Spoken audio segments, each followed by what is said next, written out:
کاټلنګ پښتو ادبي جرګې د ډاکټر احمد شاه د کتاب ستړي ژوند د مخکتنې په لړ کې د یوې خوندورې دستورې تابع کړې وه. امن باغ جمالګړی کې د دغه دستورې صدارت د پښتونخوا د ټولو نه لوی مشاعرهباز اکمل لیوني او خوشحال خان مبتون وکړو. ستر جرګمار د امن سالار حاجي ګلنواز خان د درون کوربه په حیث ناسته وکړه. ایوب د نظامت چارې ترسره کړې. دستوره کې د لرې پرتو سیمو شاعرانو ادیبانو په ګڼ کچ ګډون وکړو. ستړي ژوند باندې نواب خان نواب، خوشحال خان مبتون، پروفیسر گورنویت، تاج الدین پترت، ممتاز عثمان خیل او محمد رفیق آسی مقالې پیش کړې او د ښاغلي د پني خدماتو ستاینه یې وکړه. د خپل وس نه سیوا چې کوم دی د شعر او د ادب خدمت کړی دی، نو دغه د یو پښتون شاعر چې کوم دی وسوي او په دې وجه باندې زه د هغه د کار ته او د کردار ته او د زیات ته سلام پیش کوم. یو شمیر شاعرانو په خپلو منظومو پنپارو او زمزمو د محفل جذبات راوپارول.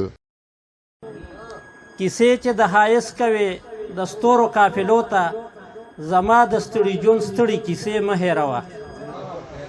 ګډوډ شي د نړۍ د انسانانو تصور، چې سور شي په اعصابو د غلمانو تصور. بیخي د ژوند یې ناخبره عادت کړی یم، زه د یار مینې ډېر بېسره عادت کړی یم. شکر دی خدایه چې په کور کې د پښتون پیدا یم، شکر دی خدایه چې په کور کې د پښتون پیدا یم. پلار په ټپه مور په سندر عادت کړی یم. ناست یم د احساس مړي ته ویر کوم، ای هلکه خاوند د خپل روزګار شومه. وی هسې مې ځان ورته لوګې لوګې کو، هسې مې ځان ورته لوګې لوګې که اشنا په دې خبرو نه پوهېږي. مړه بس هغه چا رښتیا ویلي چې خر د خید په خوراک څه پوهېږي. قسم په خدای که یو خبره ساتم، سینه خلو یو جوره ساتم. او د غم ټپو نه لرې لرې ګرځم، د غم ټپو نه لرې لرې ګرځم. د خوشحالۍ پکې سندره ساتم. اکمل لیوني او شریف ولی د طنز و مزاح په لار زعفراني ماحول ته دوام ورکړو.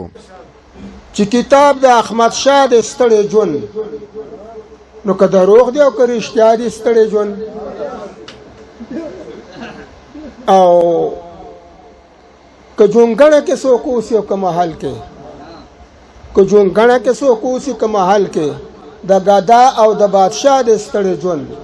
د یار په سترګو کې سم شاټ دی او یوې زخمي کړی پروت په ټاټ دی، او ما یې پټ رازونه معلوم کړي دي، ما یې پټ رازونه معلوم کړي دي، او زما سره د ده میموري کارت دی.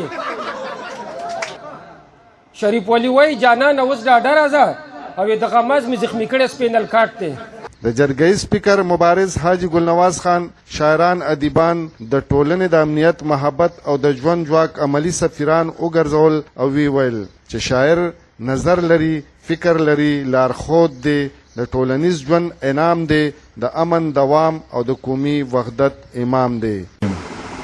ډېره خوند یې وکړو، ډېره مزه یې وکړه.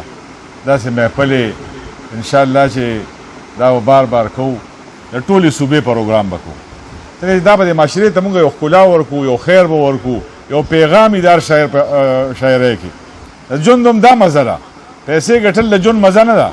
د ژوند مزه دا ده چې په حق او په انصاف باندې ته راپاسې او د یو مقصد دپاره وجنګېږې، کامي مقصد دپاره، ذاتي دپاره نه. زه شاعر نه یم، خو دا کاټلنګ ادبي ټولنې یو غړی یم. انشاءالله ځان د دې یو کشر حسابوم. انشاءالله خدای پاک دې زموږ په دې کار کې برکت واچوي، خدای دې په علاقه کې امن راولي. محمد ایوب، پښتونخوا ریډیو، مردان.